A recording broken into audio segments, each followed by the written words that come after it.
And if Ja Morant and the Grizzlies win their 10th game tonight against the Warriors, do we need to start viewing the Grizzlies as a real threat in the West? I was just speaking to a good friend, George Sedano, on the phone yesterday about other good friend Zach Harper's power rankings on The Athletic. And, he had the Bulls a little too high for our taste. And I said, team's better than the Bulls? The Memphis Grizzlies. Like, this team is the way they're winning, regardless, it seems like, of whether Ja Morant is in the game or not. They have literally the biggest win in the history of the NBA this year by margin.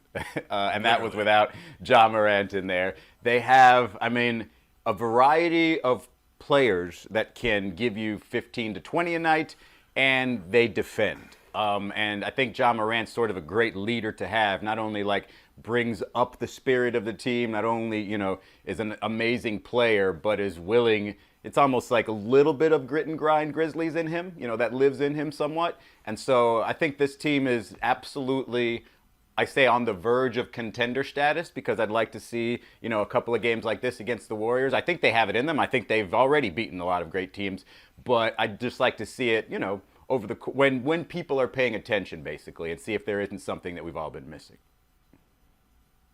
I love Ja Morant.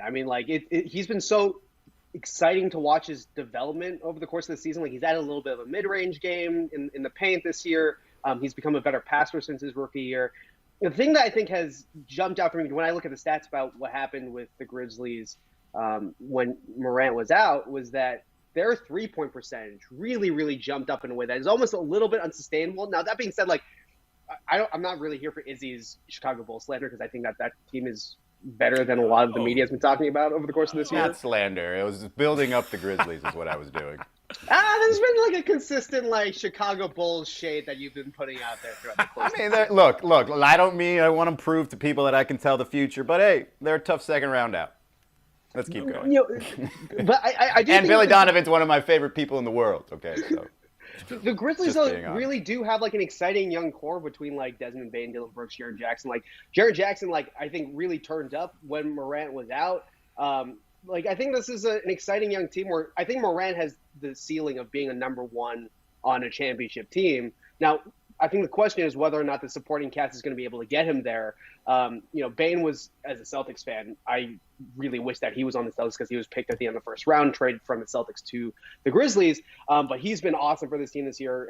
Dillon Brooks has been awesome. I think the question really is with this Grizzlies team is I think that they're going to be they're going to be in a really good position to have home court advantage throughout the course of the playoffs. If you look at the rest of the teams on the standings right now, I think that this is a better team than a lot of the teams below them. And just considering the injuries, stuff happening with teams like the Clippers, what's been happening with the Nuggets, I think Memphis is in a really good spot. I kind of look at them similar to where the really young Oklahoma City Thunder were in the early 2010s in terms of just the level of pace and excitement that they bring. But I think a lot of this is going to be dependent on how that supporting cast around Ja continues to grow. Because I think, we can talk all we want about kind of the Ewing effect about whether or not Memphis has been better without Ja. I think that's kind of bogus and baloney. But I think the real question bogus is and baloney. That's when you know it's nonsense. But it's going to be completely dependent on how the supporting cast around him, around Ja as the number one, is going to develop as we move forward here. Shout out to Ian Eagle real quick, who when Desmond Bane was lighting up Brooklyn in Brooklyn, just dropped Bane terrorizing Gotham. Just amazing call. That's really. But he has been. We showed it. We showed his splits a second ago. He has been great for this team, and without Dillon Brooks for most of the season, right, or at least coming up. Dillon Brooks offensively not the greatest, but defensively really brings that team up. I'm wondering, you look at them as fourth, and you say you've got the Suns, the Warriors, and the Jazz ahead of them. The Jazz, I don't want to say that they don't scare anybody, but they did just blow a double-figure lead to the Detroit Pistons and then lose by double figures. If they have this showing against the Warriors, if they show to be that gritty team that kind of is the counter to exactly what the Warriors offer, I don't know, I'm willing to say that they are at least a contender, because if they're in that top three conversation, then why wouldn't they be? I totally agree. The Suns are better than they are, and the Warriors are better than they are, and that's it in West. You know what I'm saying? They might be as good there might be night to night a win. But when you come to the overall attitude of that team, I mean, the thing that impressed me a lot, they played the Lakers the other day, and LeBron lost the psychological battle to the daggone Memphis Grizzlies. He was hot, talking about stop talking S and why don't y'all keep your mouth shut. I was like, oh, the Grizzlies out here, you know what I'm saying, with the original loud immediately sound. cue all the tweets of LeBron dancing when he was a Cleveland Cavalier on the sidelines, by the way. That you know was... what I'm saying? And that's not to diss LeBron. It's just that, like, I think that for all the things people thought about the Grizzlies, plucky, whatever, it wasn't easy to look at them as a team that was just cold going to get you out of your game. You know what I'm saying? And on the road at that, like, I was really impressed with that. So they got a little bit more in terms of, you talk about people aren't scared of them like the Jazz. I think people are scared of the Grizzlies a little bit. You know what I mean? And the Lakers are one of those teams because Ja keeps popping them. It's remarkable to see. And Ja's the kind of guy where, like, rating. That's surprising. And John's also the kind of guy from like a psychological standpoint where it's just like when he wants to take over a game, he's going to take over. Oh, and yeah.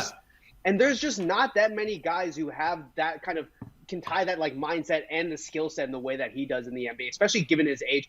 I mean, just watching the play from the other night where he was able to block a basketball with two hands at the size that he is, like, there's just he's just always kind of, his athleticism is just always looming over a game in a way that I think is incredibly unique. Like, unbelievable. The only player that I can kind of compare his athleticism to is like really young Russell Westbrook, and like their games are also very different. So like I'm not comparing their games, but the kind of jumping ability and the ability to just kind of ram your head in and take over a game, I think is very comparable in terms of just mindset to a young Russ. Thanks for watching ESPN on YouTube. For live streaming sports and premium content, subscribe to ESPN+.